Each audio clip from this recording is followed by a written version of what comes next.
Assalamualaikum warahmatullahi wabarakatuh. Saya Alvinati Zahra, NIM T 2019-3070 dari kelompok 3.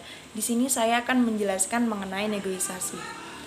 Negosiasi merupakan suatu interaksi sosial yang bertujuan untuk mendapatkan permufakatan bersama di antara pihak-pihak yang memiliki keinginan yang berbeda. Perbedaan keinginan dapat menyebabkan suatu konflik apabila tidak cepat dicari solusinya. Oleh karena itu, perlu diadakannya sebuah permufakatan yang bertujuan untuk keinginan masing-masing dapat terpenuhi. Salah satu cara agar masing-masing keinginan dapat mendapatkan permufakatan yang saling menguntungkan kedua belah pihak yang sedang konflik, yaitu dengan cara berdialog.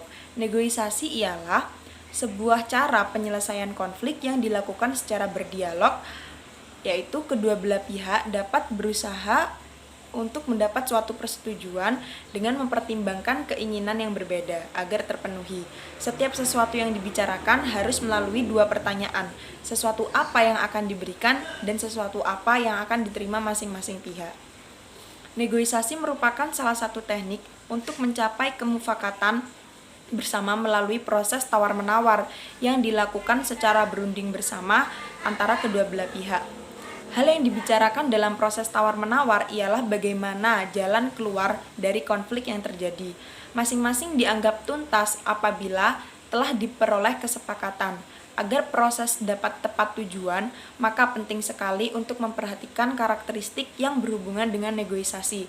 Karakteristik negosiasi sendiri yang terpenting sebagai berikut. Yang pertama, negosiasi dilakukan untuk menghasilkan kesepakatan. Yang kedua, keputusan yang diambil atau yang dihasilkan harus saling menguntungkan kedua belah pihak. Yang ketiga, negosiasi dilakukan sebagai sarana untuk mencari penyelesaian. Yang keempat, negosiasi mengarah pada tujuan yang praktis. Dan yang terakhir, prioritas untuk kepentingan bersama. Negosiasi ini dilakukan agar memperoleh permufakatan bersama. Apabila dalam dialog tidak mencapai permufakatan bersama, maka negosiasi ini dikatakan tidak berjalan dengan efektif.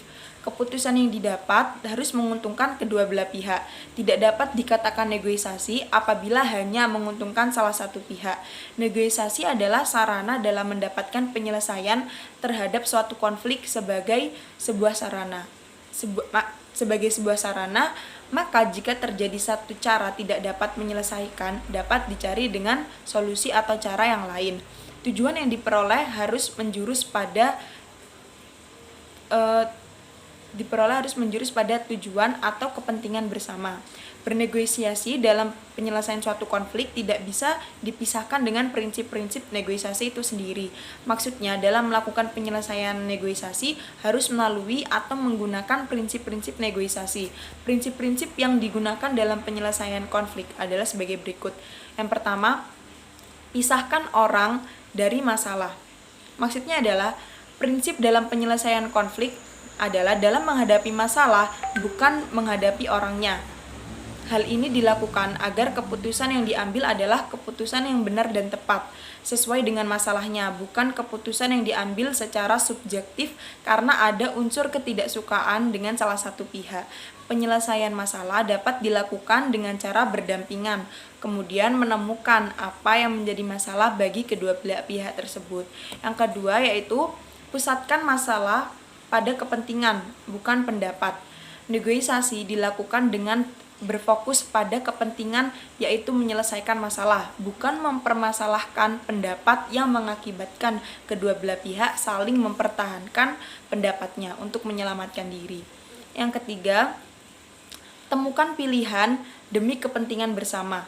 Kedua belah pihak yang berunding dapat menemukan pilihan yang sama-sama menguntungkan kedua belah pihak. Jika pilihan yang diambil hanya menguntungkan salah satu pihak dan merugikan pihak yang lain, maka tidak akan menjadi solusi yang tepat karena salah satu pihak merasa dirugikan dan kecewa. Akibatnya akan muncul konflik baru. Yang terakhir yaitu bersikukuhlah pada kriteria yang objektif.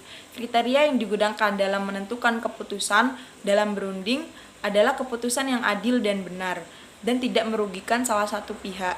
Oleh karena itu, perlu merumuskan standar atau indikator yang hendak dicapai dalam berunding. Mungkin hanya itu yang bisa saya sampaikan. Terima kasih. Wassalamualaikum warahmatullahi wabarakatuh.